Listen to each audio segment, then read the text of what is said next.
What's up, Fungal Associates? Welcome to Completely Arbortrary. Oh, it's good to be back. It's the podcast about trees and other related topics. I'm one of your hosts. My name is Alex Crowson. And over there on the big green couch, we got Casey Clapp, freshly shorn. Freshly shorn. You're right. Thank you, Alex. I appreciate how you said that. Casey got a haircut. He's looking very fresh. Thank you. My grandmother did it, as always. Yes. You look great, Casey. Thanks, Alex. I'm really happy to be here with a new haircut. Feels good. I am too. And it's been a bit. We had a couple weeks off due to various reasons. Sure did. But we are back for December. That's right. And ready to talk about trees. But before we do that, we have an exciting announcement. We do. Okay. Yeah, go for it. Right now, on Completely Arbortrary Treemium, arbortrarypod.supercast.com. That's right. This is our support platform where our listeners can pay a monthly fee to get extra stuff. All sorts of really cool stuff. But namely, we put out some extra episodes, one of which will be coming out next week. And you get a cone if you're in the Cone of the Month Club, which is, creme de la creme. What is it? It's like...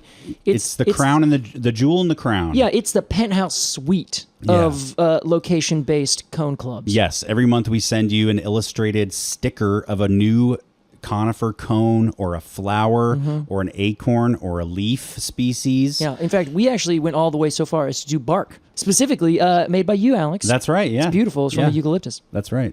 And right now, Casey, we have 757 people subscribed to the Completely Arbortrary Treemium. Amazing. First off, thank every single one of you. It's kind of just weird to look at that number and know that that's how many people are giving us money every month to keep making our podcast. Exactly. It's so nice to be felt so supported and seen, and we love you to death, every single one of you. It's incredible. I'll never be able to say thank you enough.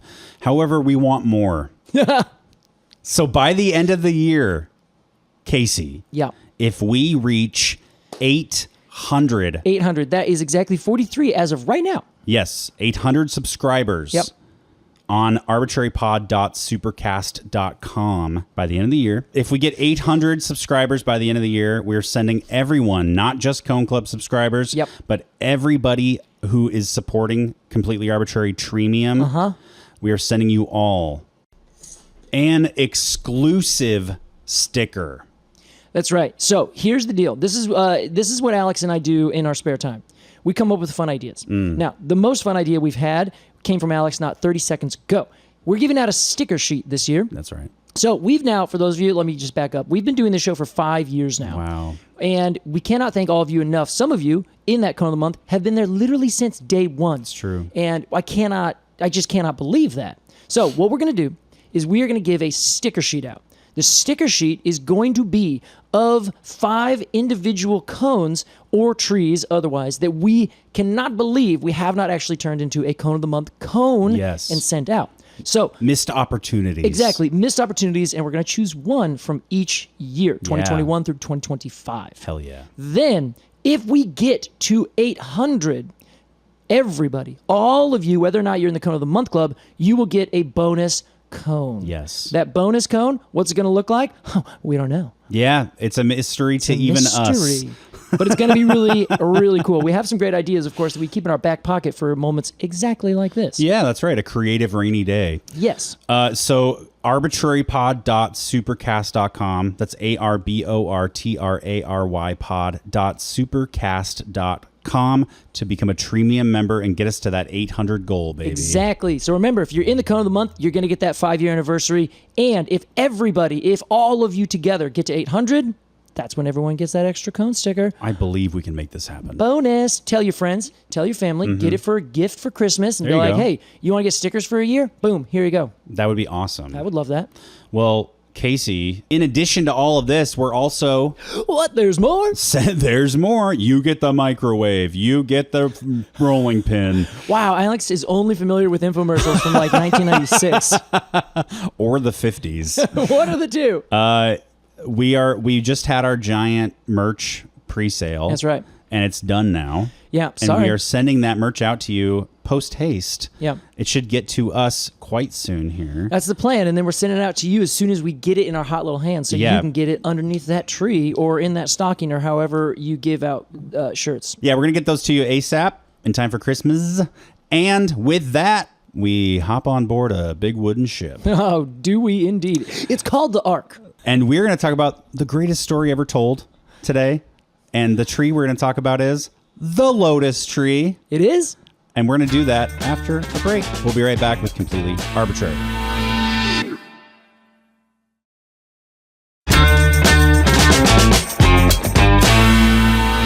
Welcome back to Completely Arbitrary. Mm-hmm. Today we're talking Lotus tree. Scientific name. Well, Alex, this is great. I knew I was going to open a can of worms with this one. Of course you did. This is great. So the scientific name of the tree we're talking about today is Diospyros lotus. Lotus. Yes. Now, you said lotus tree. People also know it as the date plum. Date plum. Yes. So if you've heard of either of those, we're talking about the same tree. If you've heard of that tree, we're also probably also talking about a different tree. So just hold on to your hats. Well, how exciting. It's very exciting. And you'll notice when you said, hold on, we'll be right back, we're talking about this tree, I had an inflection of we are? Yes. Yeah. Well, listen, Casey, let's imagine as we do every episode that you and I want to say we're in the Mediterranean. Okay.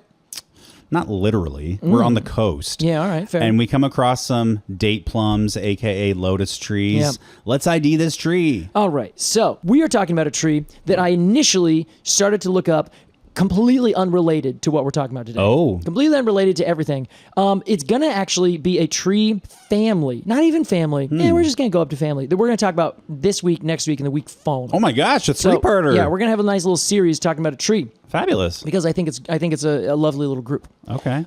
So we're talking about Diospyros lotus, otherwise known as the lotus tree. Okay. Or the date plum, which is in fact a persimmon. Wow. Yeah.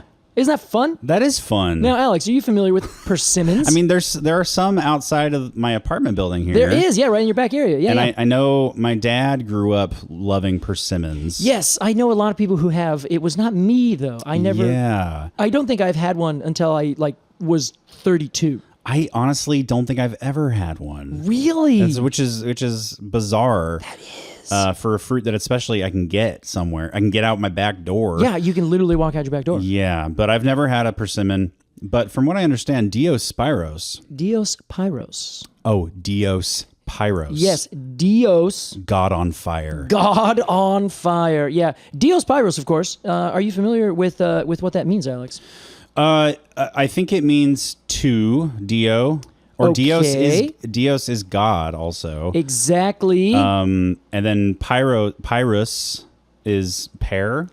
You know, it really is like Pyrus is the scientific name for pear. Yeah. So my everything that I've heard is that basically means fruit. So it means fruit of the gods. It's pear. It's fruit in the way that oak is trees.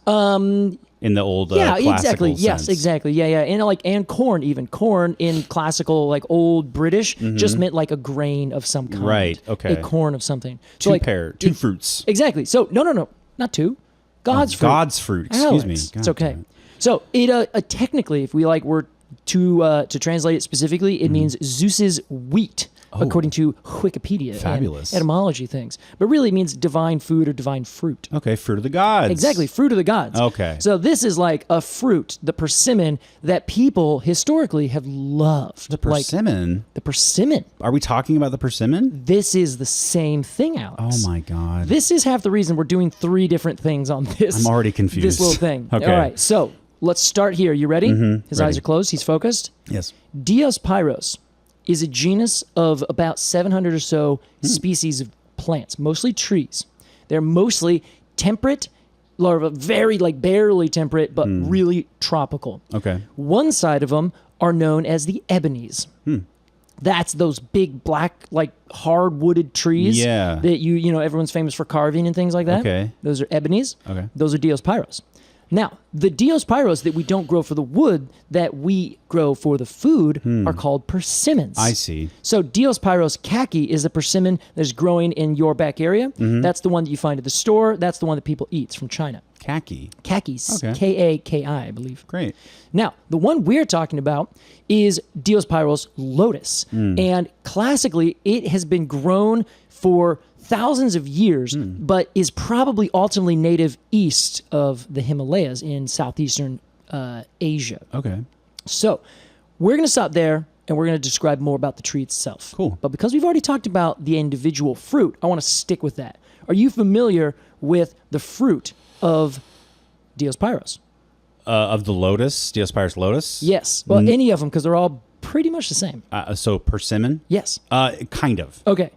I know they're orange when they're ripe. They're very orange when they're ripe. Yes. Yeah. But like orange and smooth, which kind of freaks me out. Yeah. You know, like when you see a mature, delicious looking orange. Sure. Which is the color orange. Yeah. It's very textured. Yes, yeah. And when I see a persimmon, it kind of like, bah, where's the texture? Like, why is that a smooth orange? I don't like it. They have that kind of look where like if the sunlight is shining through, it's like shining a flashlight through your thumb. Oh yeah, like kinda they're glows. translucent a little bit. Yeah, a little bit like that. They do have that look, but they're not. Definitely not. Okay. But yes, that is a great way to describe the kind of the glow of them. No, they're thick. They're thick persimmons. So it comes from a little tree, or like a medium-sized tree, that grows from about 40 feet generally if it's in cultivation, certainly further north. But then in its native-ish habitat, and I say native-ish because we're going to get into it, it grows almost to like 60, 80 feet tall. Like wow. you can get pretty far up there. So it's not a small tree, but it's definitely not a big tree. You know what I mean? And it usually has a single stem. It usually kind of has a rounded, kind of messy looking canopy. It doesn't like really jump out at you and be like, whoa, that's a big, beautiful tree. No, kind of. I mean, the ones back here look like scraggly little fruit trees. Yeah, and those being that species, they kind of stay 25, 30 feet tall. They don't get huge. Okay. But they're kind of just bred as fruit trees, I think, at this point. Mm-hmm. So I think they're kind of like, yeah, we don't want the big ones. We want the medium-sized small ones that just kind of do their thing. Okay. Now, there is a native species to the southeast called Diospyros virginiana, and that is the American persimmon, and it does get really big. That becomes totally tree size. I know of a few in town here, but their fruits, just the same as our lotus tree, are about maybe 3/4 of an inch at most in diameter, but they're really small. Okay. The ones that most people are familiar with are like the size of baseballs. That's different species than the one we're talking about today. Okay. So the lotus tree, little tiny fruit. It's about maybe 3/4 of an inch in diameter. And the thing about them is that they have a calyx that is attached to the top of the fruit. Is it a pome? It is not a pome. I believe it's technically a berry, actually. Oh, wow. Yeah. But I've seen that calyx. You have. If what I'm thinking of is a calyx, little sepal looking exactly little fringe on top. You're exactly right. Okay. Totally. But here's the thing: the difference is in an apple, which is a pome, the calyx is at the bottom. So essentially, the fruit develops in the area that is it's an inferior ovary. So the ovary is kind of tucked into the flower. I know it's a good slam. It's a great slam. Like, oh, it's such an inferior ovary. Get out of here. And so because of that, it grows like in this way that the below the flower is where the fruit develops. So at the end of the apple, at the end of the pomegranate, you see that little calyx. Yeah. But for this, the calyx is on top because it is a superior ovary. That's right. Another great, not burn, compliment. You know, you really have superior ovaries. It's like that's an Elon Musk compliment for sure. That's an OBGYN compliment. It really is. So in that case, there is this little hat on top of the fruit. Yes. And that's the thing that you can always see on a persimmon. On any of these Diospyros, they always have that little guy. At least for the most part, as far as I can tell, that is like a big, definite character. You know, they do look like a berry now that I see that. Yeah, right. I'm thinking of like I guess a raspberry has kind of that same little calyx on top. Not a raspberry, a strawberry? No, a raspberry. Raspberry. I mean, I guess once you pluck it off the plant, on the plant it has a little. Oh, okay. calyx. So yes, I see what you're saying, because I'm like, when I pull a raspberry off, it looks like a thimble, man. What are you eating? No. All right. Pre-pull. I gotcha. Yep. Same page. So that's what the fruit looks like. Cool. If you've seen it, you know it. If you haven't, yes, you probably have, and you didn't know it, but that's okay. Beautiful color. Really beautiful. And they're this like bright yellowish orange color, the one we're talking about. From what I understand, they're quite tart. They are. They're so wildly, I mean, I guess I shouldn't say tart. It's more that they are astringent. Okay. So they will like suck the literal moisture out of your mouth. I don't like when that. you bite into it. It's the worst. But I'm getting a feeling in my mouth as we talk about it. Yeah, it's awful. Like that tight jaw, yes, you know? Yes. But as soon as they are ripe, they are perfect. Okay. And everyone loves them. And they have to be, as far as I understand, maybe I do know a lot about persimmons. They have to be very squishy And they feel like they're full of juice, like a balloon full of juice. That's it. Yeah, that's exactly and that's it. when they're ripe. Exactly. Yeah. So that is the fruit. That's what they look like. And that's what we're eating. a winter fruit, Casey? No, fall. So Okay. it's just getting going right now. And that's kind of the funny thing is that they grow. The flowers come out in about mid-July or so, and then they're ripe in the fall. But they are not like ripe.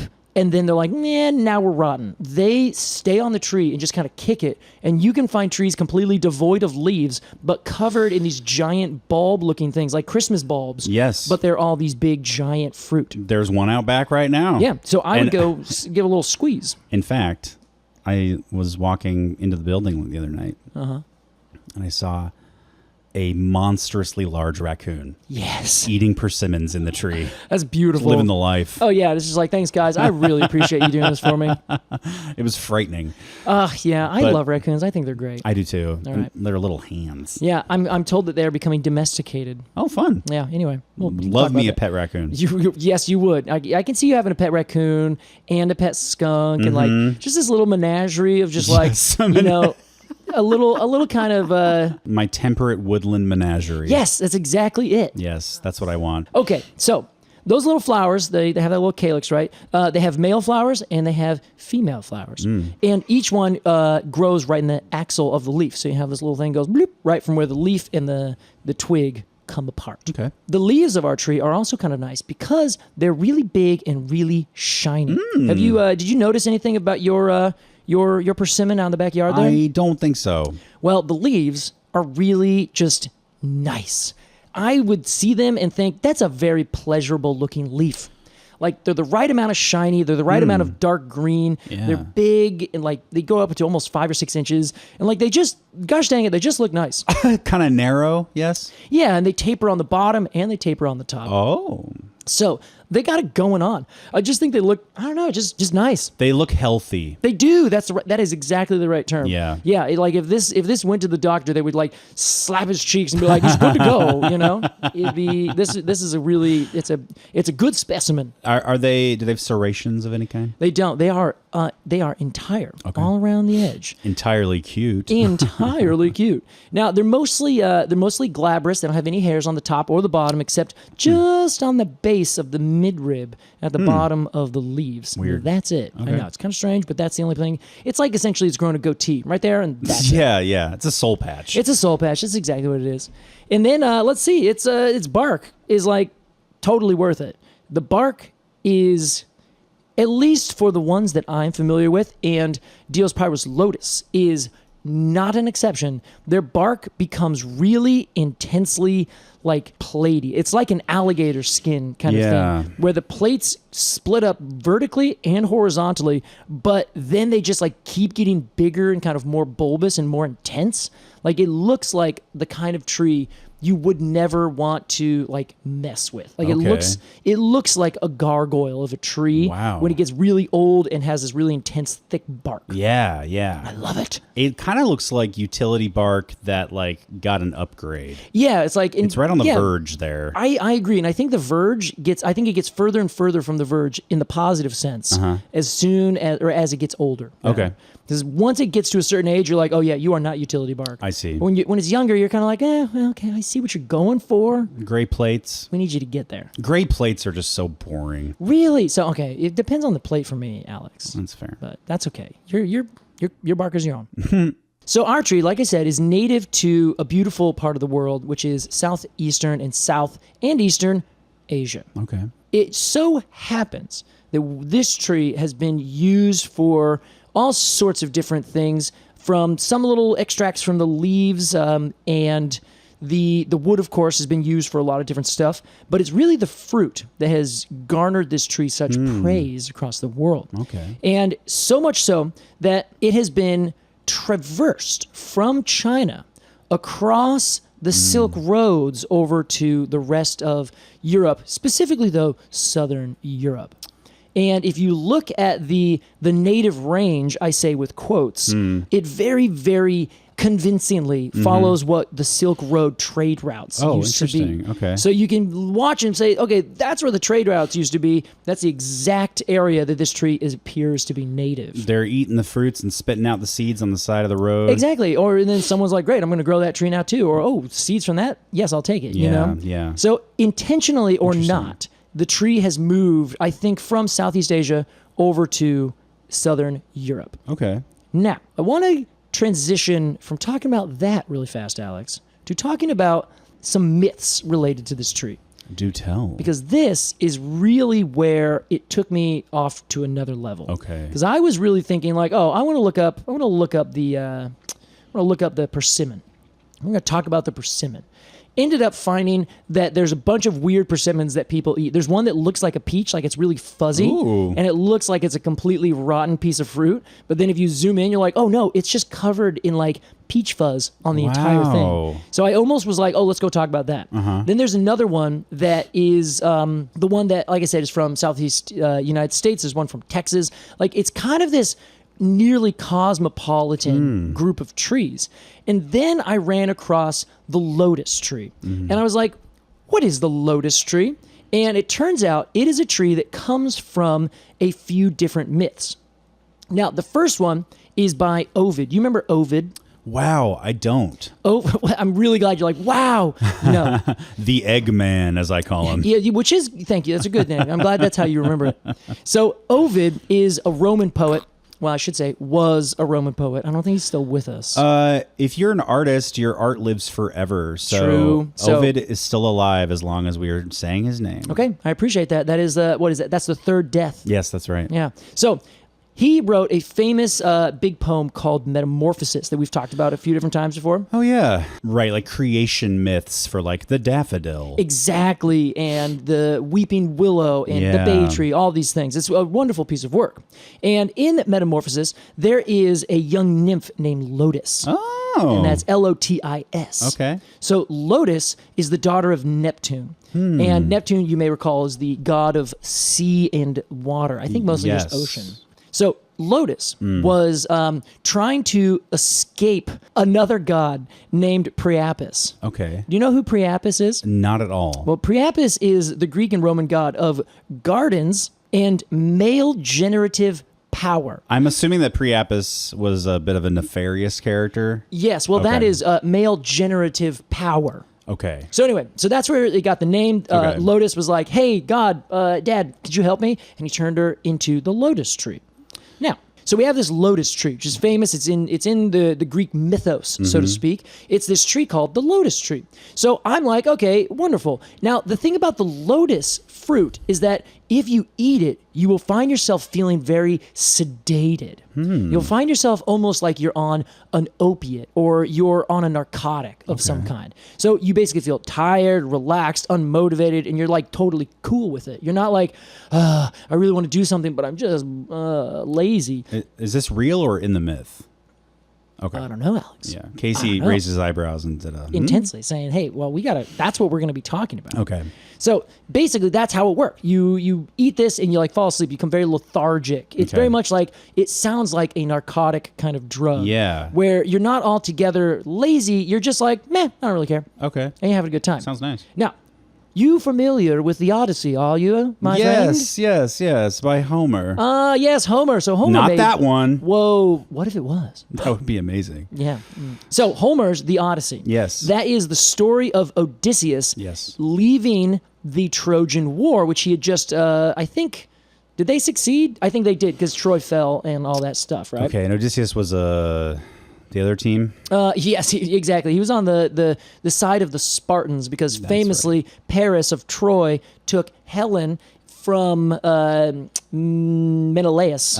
And Menelaus was a Spartan king. Okay. So as they stole off together to Troy, Menelaus is like, homies, we're going to go destroy Troy. Yeah. And then all the Greek states got on with them, and then Hercules was one of them and all that jazz. Okay. So famously, the horse went in, the Greeks killed everyone in Troy, burned the city to the ground, everything's done. Okay.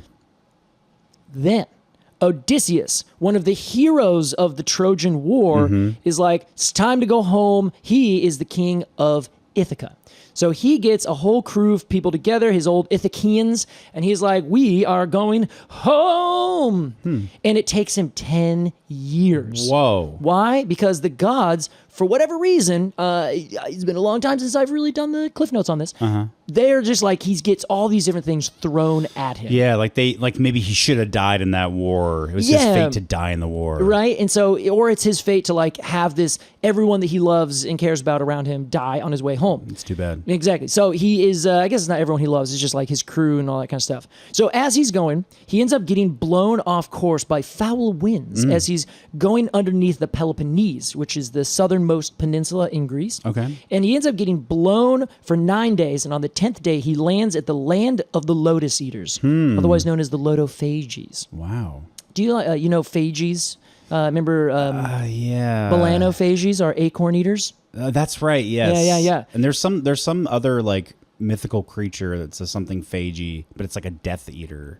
Yeah, that's probably exactly right. Because like phagy means eater. Right? Yeah. Okay. So the lotophages, they eat lotus. They're very tired people. They are very tired people. And that apparently is, one thing that they eat all the time. And they're very just like lazy. So as soon as Odysseus gets there, he has his men go on and he's like, hey guys, go check out this thing. Go talk to those people. Let's see what's going on. We're getting some new water.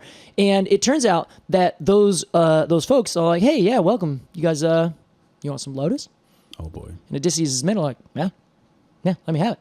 And they ended up becoming the same kind of lethargic, kind of like lazy, sleeping. They don't want to rejoin their friends. They have no ambitions to do anything. They're just like, I'm cool, man. Whatever. Man, there's a Star Trek episode about this. I'm sure there is. There's got to be. There's several, probably. So they're not violent. They didn't do anything. Everyone's just kind of like, these people are kind of weird. Oh, okay, let's go, you guys. You guys? Are you coming?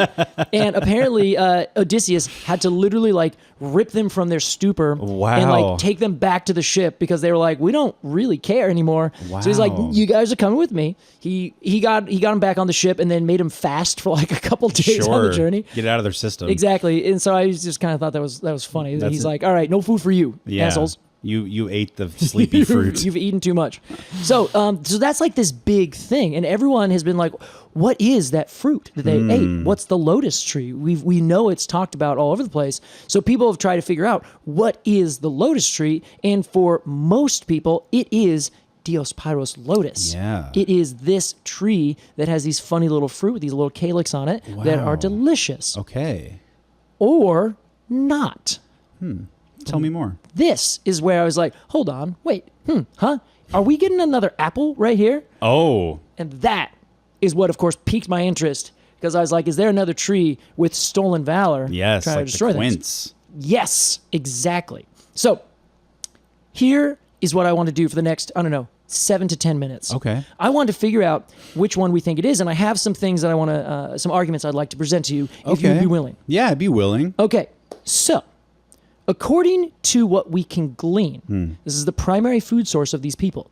So that means to me, like, it's got to be pretty like a substantial fruit, right? Sure. So you can't just like survive off of blueberries. Yeah, it has to have some like, it's got to have like protein or something. Yeah, exactly. So I think there's got to be more, but also I think like if that's all they're surviving off of, my guess is that they like also grew wheat and did all this kind of other stuff, but this was a big part of it. So there must have been a lot of these trees. So like potentially a forest. Potentially it's like the trees growing everywhere, right? This island that they landed on is most likely the island we know today called Djerba, which is an island off the north coast of Tunisia in northern Africa, in the Mediterranean. Yeah. So if we are to look at where the native range is of our Diospyros lotus, it does not include North Africa. Aha. So first clue that we're dealing with something that may not be above board. I see. This tree does not appear to be actually native to this area. Okay. It might have been traded. Of course, we know it's been traded since at least Herodotus' time, and we also found some archaeological evidence of it being in northern Italy, I think. Northern Italy in Roman times. So theoretically, if everything is to be believed, Odysseus did his sailing in like 1200 BC. Okay. So that would have been probably about 1500 years before they found evidence for it existing in northern Italy. Mm-hmm. So we're trying to put all these things together here, Alex. Yeah. And we're thinking, okay, this tree was traded, right? This tree also had been moved up and down and over and around, but had there been an entire grove of them, an entire island's worth, enough that people could survive off of them by the time Odysseus was getting thrown around the Mediterranean? That's a lot of reproduction. It's a lot of reproduction. In a short amount of time. Exactly. It's also complicated for me because I'm like, I don't really know. Like, did these things happen? Yes. Now, you know, like with myths and like totally. But the Odyssey is not like a myth. But yet, but it includes mythical features, exactly, and characters and events. And so stuff. It's not like the historicity of it is like questionable. Yeah, right? Yeah, totally. Yeah. So one of my favorite podcasts is by Dan Carlin, Hardcore History. That's right. And whenever he covers an ancient history, he always talks about, I forgot the quote, so it's not his quote, but somebody else, says, even though you can't trust it, we must believe ancient history. That's right. And it's like, they might have made it up, but it's all we got, so we got to go with it.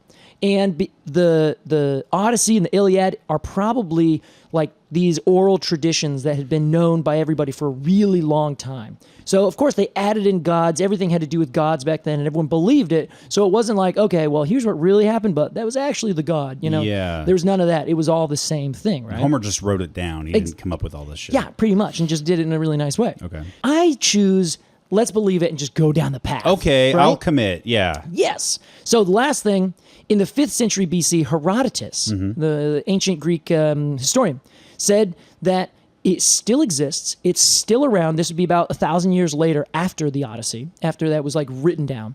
And he also says it's about the size of a lentisk berry, which is Pistacia lenticus.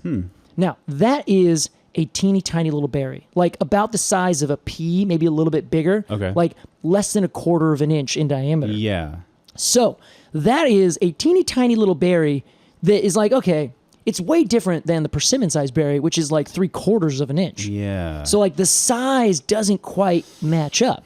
So I'm like, okay, it doesn't appear that the size is quite correct. I have read nothing that says this plant makes you sleepy or sedative or anything like that. Yeah. In fact, I've not really seen much about it being like wildly medicinal at all. I'm trying to think of a fruit that does that. Yes, me too. Okay.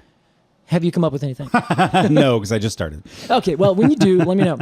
So now that added into the range map where I'm like, okay, clearly this thing has been transferred over. Yeah. But it doesn't look like it's been transferred over to a huge amount in North Africa. It definitely was, for sure. I think that's 3 strikes. That feels like 3 strikes, doesn't it? Okay, yeah. So I'm like, okay, I don't think Diospyros Lotus is in fact the lotus, and for henceforth it shall be known as the date plum. The date plum. Yes. We're not calling it the lotus tree. No, because we've just determined it is in fact not the lotus tree. That's right. So we have to be honest with ourselves, Alex. So Alex has to change the episode title. That is not how this works.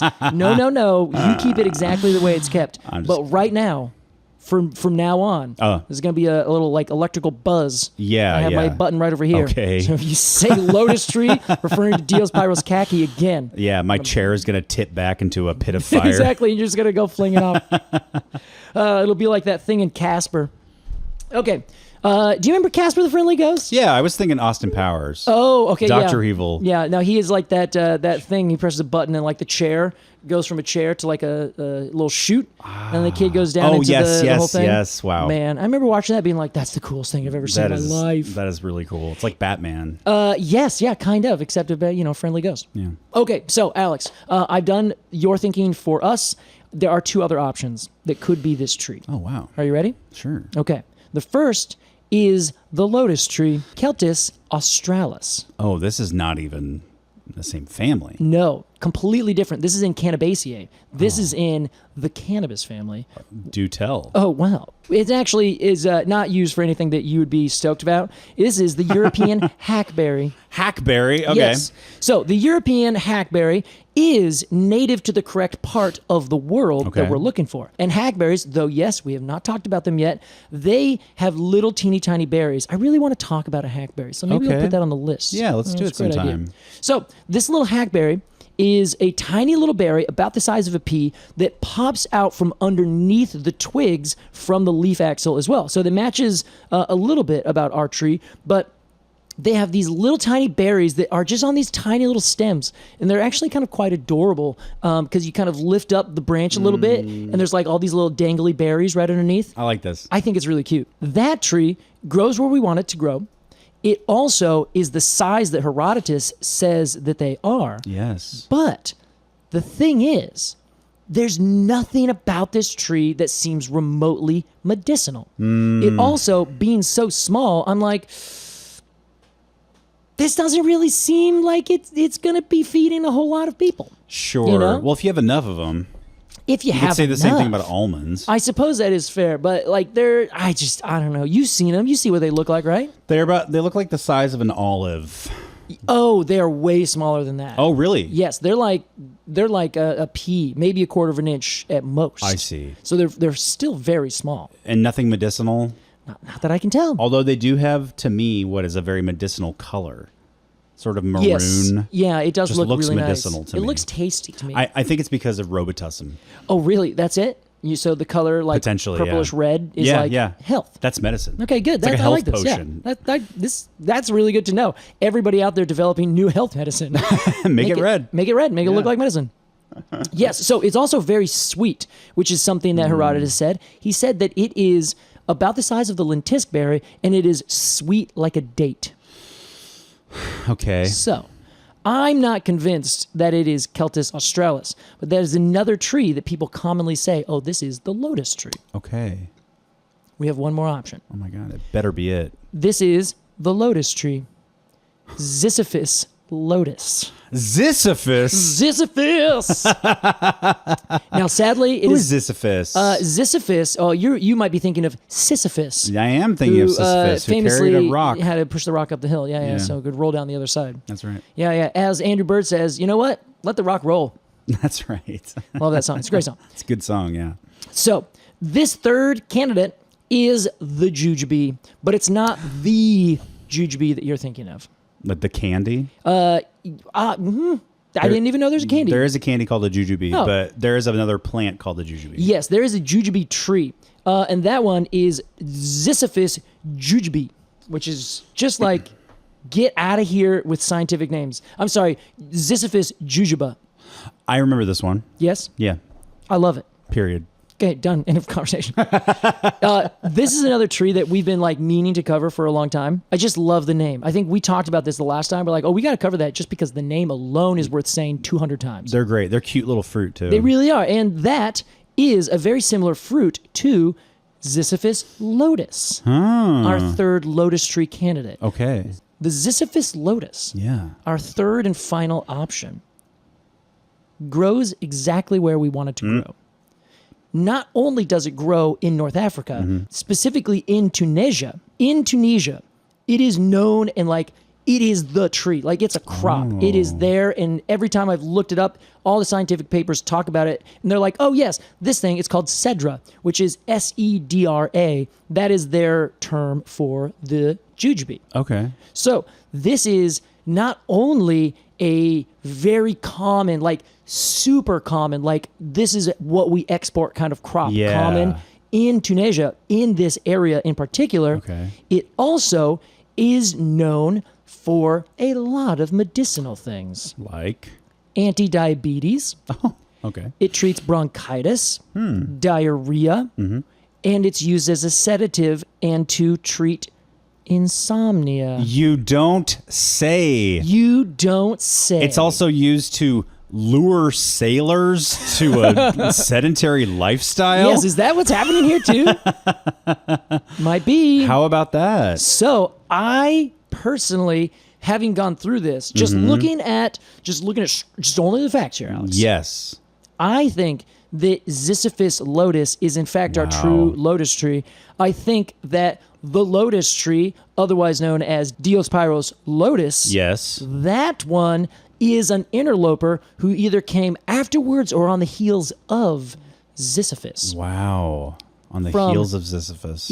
Honestly, that's a beautiful. I'm going to write that down. That's a good one. It's a nice phrase. So that I think is, I think it's just a tree that came along and happened to be kind of similar. The one thing, Alex, that does not quite add up is that the cedra is still a bigger berry. It's about the size of an olive. And Herodotus described them as much smaller. Much smaller. The size of a pea. He specifically says the lentisk berry, which is in the pistachio genus, and it's this little tiny, like, pea-sized thing. Maybe he had problems with depth perception. That's kind of what I'm thinking. Like, I think if we adjust for that and we say, okay, maybe they had a different idea of what was going to be big and small. Like, oh, it's about the size of this. Maybe it was a dried berry. Sure, yeah. I don't know. Maybe they were like smaller people, so they saw, this berry, and for us, we're like, oh, it's tiny. For them, they're like, it's normal size. Maybe they were borrowers, and they were like, it's the size of the sun.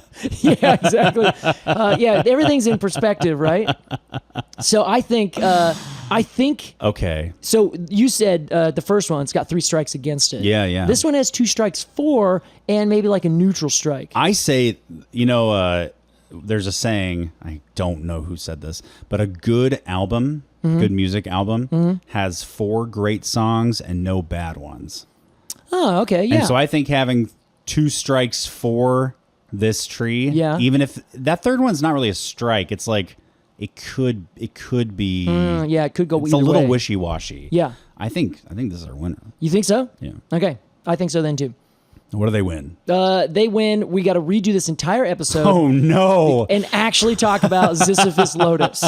Which I'm assuming is happening next week. No, Okay. actually. Okay. I want to talk about ebony next week. Oh, great. It's the other Diospyros. Yes. Which is so weird. It's like Diospyros is just straight split into the ones we eat and the ones that we think about for their wood. That's interesting. Yeah. But all of them we use in some way. In some way, almost too much. Wow.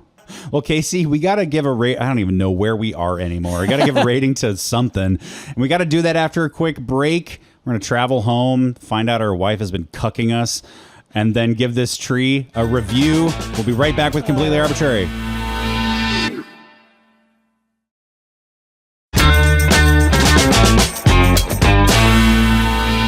Welcome back. Casey has just mentioned the good point that in Odysseus' wife's defense, I don't even know her name. I'm so disrespectful. Penelope, that she did not cuck him because she thought he was dead for 10 years. Yeah, exactly. And he showed up and expected everything to be hunky-dory, and she was like, what? Hello? Yeah, actually, I think it's more like 20 years because he went off to battle, and that was a 10-year siege. That's like half of your life back then. Absolutely. I think it's more than half. Oh, my God. Yeah, and then 10 years coming back. So, like, yeah, poor Odysseus. Like, honestly, I'm going to read through this entire book. Man. There's some new literatures come out about it in terms of, like, new translations, new understandings. Actually, one by Stephen Fry, the famous. Of the Odyssey? Yeah. Wow. So I want to go back and read through it because I want to know if Odysseus is a character worth thinking about, or if he was just like, I don't know yet. Yeah, maybe he has protagonist syndrome where he's like really uninteresting and Yes. everybody else is interesting. Yeah. Is that what that's called? Not really, but that's how I think of it. I like that. Writers are afraid to give the protagonist a personality because then the reader won't, relate to them. But like all of us have personalities. I do like that idea. Like, oh, you relate more to this neutral character that you can just like put your own kind of thoughts on. I know, which is like kind of a fallacy. Yeah, interesting. We like characters with flaws and opinions. Yeah, we do. Because all of our favorite characters are like that other side character. Yeah, it's always the interesting. Yeah. Like, why not make your protagonist interesting? Interesting. Anyway, Casey, it's time to give a review. I'll just say to the Lotus tree. Perfect. And we're going, I guess, technically with the first one. I think so. I think we should do it, which is Diospyros Lotus, now known as the date plum. which is pretty much a persimmon. Yes. Wow. Get your shit together, plant world. You need to focus, okay? Here's how it works. We're going to give some final thoughts on this tree, then give it a rating of 0 to 10 golden cones of honor. Casey is our resident expert. We'll begin with you. I'm so happy to start. Thank you. So I dig the bark. The bark of this tree is what puts it over the top for me. I think Really? it's wonderful. I love the bark of persimmons. Okay. It's always so gorgeous. Whatever it's doing, I'm into, and I like it. Wow. How often does that happen? Almost never. Yeah. Like this is, I have yet to run into one where I'm like, meh, not really.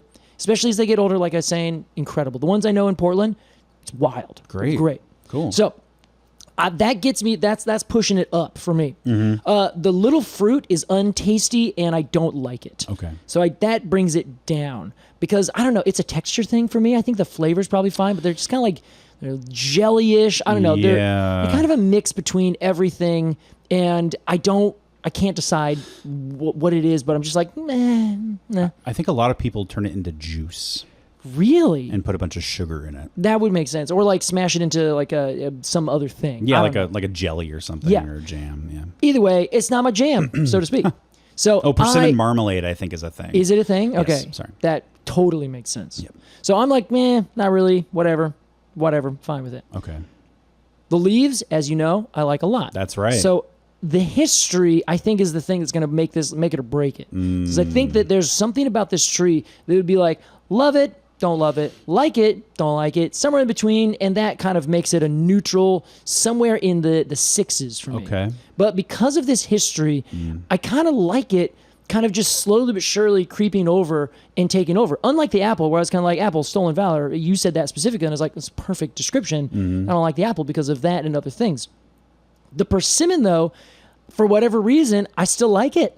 I still like that it comes over and it's like, hey guys, can I be here? And everyone's like, the lotus tree. And the persimmon's like, Yeah. sure. It's very Shakespearean. Whatever, man.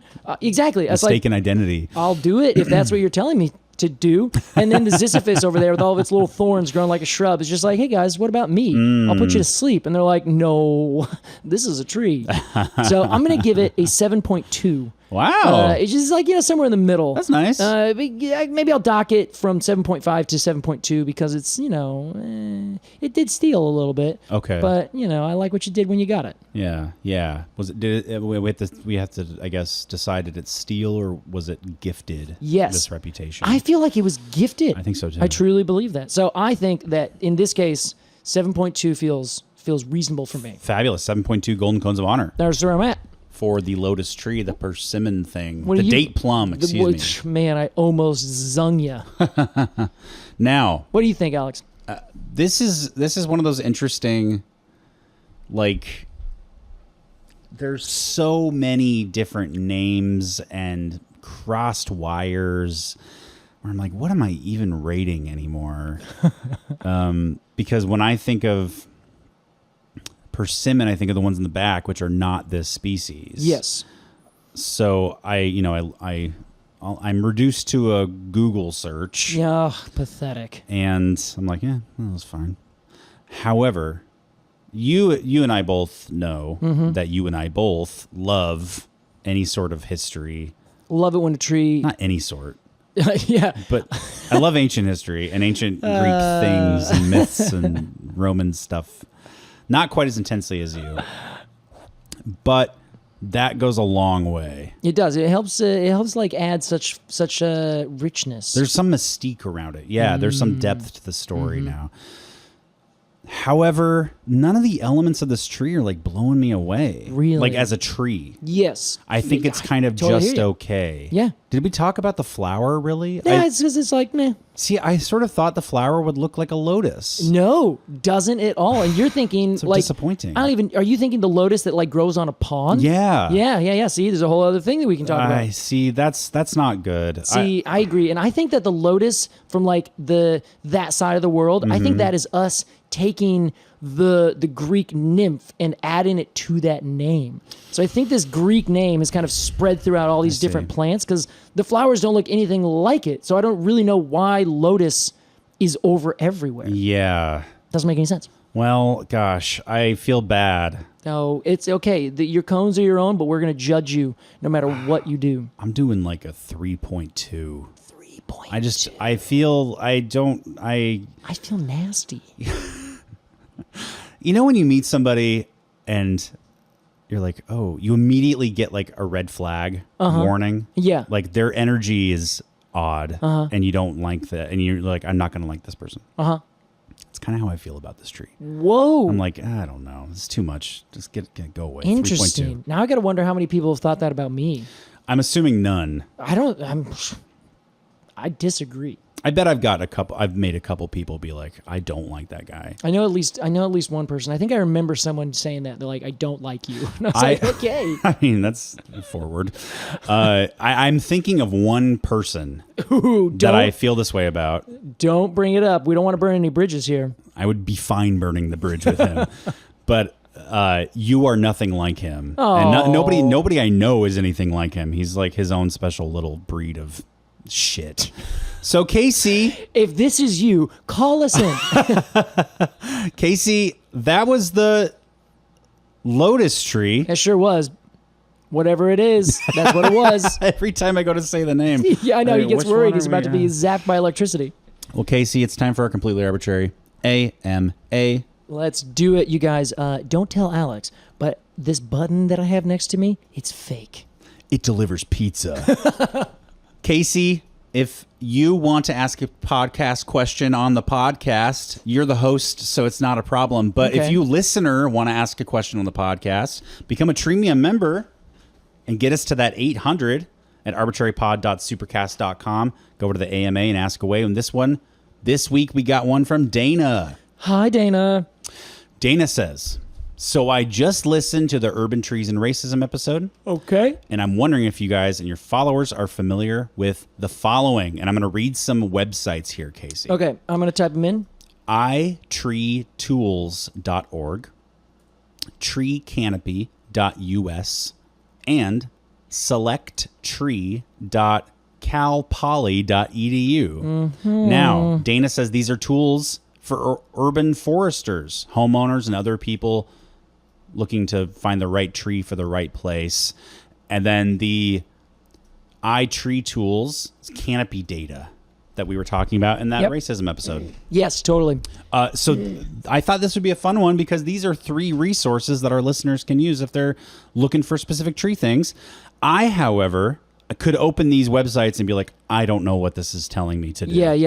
You, I bet, could open them and briefly explain what each one does. Yes, I absolutely can. Because you're also, if I'm not mistaken, you're familiar with them. Yes, I am. I am familiar with a lot of these. So iTree is a famous tool that some universities, actually specifically one of my alma maters, the UMass Amherst, and the USDA Forest Service spent a lot of time developing. Okay. And iTree is essentially open source software back when that was like a brand new kind of idea. Like Kazaa. Yes, it's exactly like that. Oh my God. If you don't know what we're talking about, get out of town. So the iTree folks basically wanted to create a free tool that anybody could use to do all sorts of different stuff to manage and evaluate their urban forest. So one of those things is creating an inventory, and then you would have to go get the species, the size of the tree, but you would get a geolocation for each individual tree. So it would say, okay, great. You have this species in this location. It's this big. We can calculate based on what I found to be somewhat nebulous kind of information. Like, where are you getting this from? They were it's kind of a black box. Like, you don't know where they're getting it from, but you know they're getting it from somewhere. But that makes it so you can't really evaluate its efficacy. Okay. So they would basically say, great, you have a red maple planted in front of your yard. Now you can say this tree is worth this much money, or here's the replacement cost, or here's how much carbon it's taking in, here's how much rainwater it's capturing, things like that. Interesting. You can do that for dozens and dozens and dozens of species, probably by now hundreds or thousands of species. And it also allows you... It also allows you to create this inventory like document that you can do all these different analyses from. It's a big spreadsheet essentially. Okay. So it's a really cool idea, and they developed it a long time ago. It's gotten nothing but better and better. So you're kind of like putting your own trees in there, and it's like cataloging them for you? Yeah, you get an inventory of, let's say you're a little town, you go inventory all your street trees, and then you put them, like I said, on that geolocation on a map, and then it says, great, here is all the things you have. Here's the size class of all the trees, so you know if you have a bunch of big ones compared to a bunch of little ones or something like that. I see. You can see what the species distribution is. So you have 50% maples and 10% cherries and all those other kinds of things. So That's you can cool. say, you can start making some evaluations to figure out what it is you need to do to make your forest better, stronger, tougher, whatever. Gotcha. It also helps you choose trees to plant in certain places based on the benefit. So you can look in your address and you can say, okay, if I plant this species of tree right here and let it grow for 10 years, how much am I going to get in terms of benefits? And you can move that tree around. So it has lots of different information for iTree that you can use. It's very interactive. Now, the second one, Tree Canopy US, is another thing that can help you kind of figure out what you can, what trees are where, and you can see what tree canopies look like all over the place. It's really kind of a useful tool for figuring out all sorts of different stuff about the trees in a particular place. So I just clicked on Utah, and it says, here's all the land classification. Here's what used to be covered in canopy. Here's what's covered in canopy now. You can dial in and go deeper and lower and all that kind of stuff. I could do like my neighborhood here in Portland? Yeah. Okay, cool. Now, the last one, Select Tree by UFEI. That's actually from my friends that are down at Cal Poly. Matt Ritter is one of the main guys on this, and he wrote the book that's essentially Trees to Know, but in California. It's called A Californian's Guide to the Trees Among Us. Cool. And then he also just wrote another one with Michael Kaufman, the famous, that's all about the native trees of California. What this is about is this goes really intense and says, how big do you want the tree to get? What's the max height? What's the canopy width? What kind of shade do you want? What kind of foliage? And you can do almost anything. Damn. Then you can describe the site conditions that you're working with and what you want, what you don't want. And it will say, okay, here you go. These are the trees that you can choose from. And it gives you options that you can basically choose your favorite tree, choose the tree that's going to give you the right benefit that you're looking for, things like that. Wow, okay. Super interactive tool. You can also make inventories with it. You can do a lot of stuff with Select Tree. It's really becoming like way bigger. It used to kind of start in California and kind of expand out. And now it's kind of a national thing where you can use it from pretty much anywhere, I think. Cool. In the U.S.? Yeah. Oh, it's .us. No, the other one's no, .us. this is from Cal Poly. Gotcha. So I think that's mostly where they're at. But yeah, you can do tree appraisals on it. You can do just look through tree lists and say, what are the attributes for this tree, and kind of get a little bit of an idea of what it is you can expect, what you should do, what you shouldn't do, that kind of thing. Hell yeah. That sounds like it would be a great tool for someone in need of something like that. Yes, yeah. So if you're ever trying to figure out, information about a tree, what trees you should plant, and all that kind of stuff, great resources. Wonderful. Well, Yeah. thanks, Dana. Thanks for bringing that to our attention. And if you would like to bring to our attention a question about anything, become a Treemium member. Or if you want to help us get to that 800 goal by the end of, we should call it 1-800 something. Oh, like it's a telethon. 1-800-month. 1-800-month. That's what we're at. So just go ahead and dial in 1-800-month. And then hang up the phone and go to your browser and go to arbitrarypod.supercast.com. That's going to be where you do it. And then go, oh, this is what they meant. Yeah. And you can join Tree Huggers. You can join Cone of the Month Club, the Cone Club.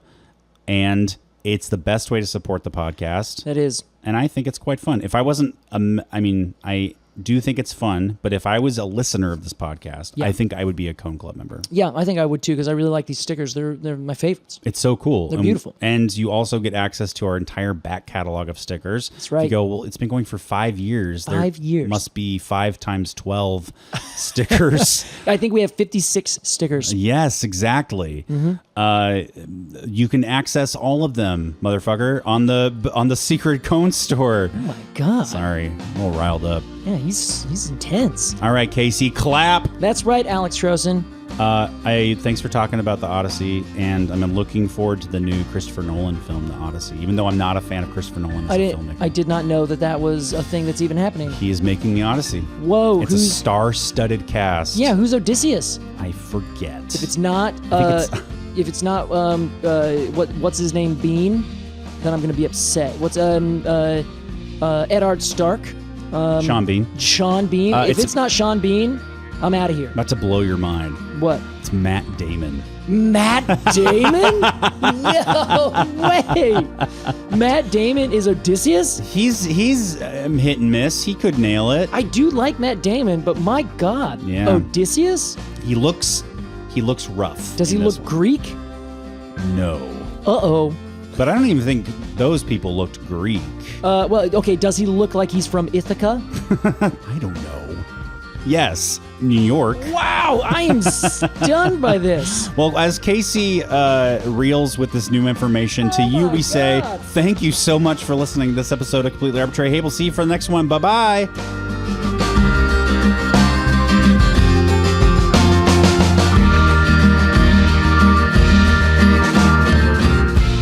Completely Arbitrary is hosted by Casey Clapp and Alex Crowson. Our music is by Aves and the Mini Vandals, and our artwork is by Jillian Barthold. To support the podcast and get rewards in return, become a Treemium member at arbitrarypod.supercast.com. Thanks for listening.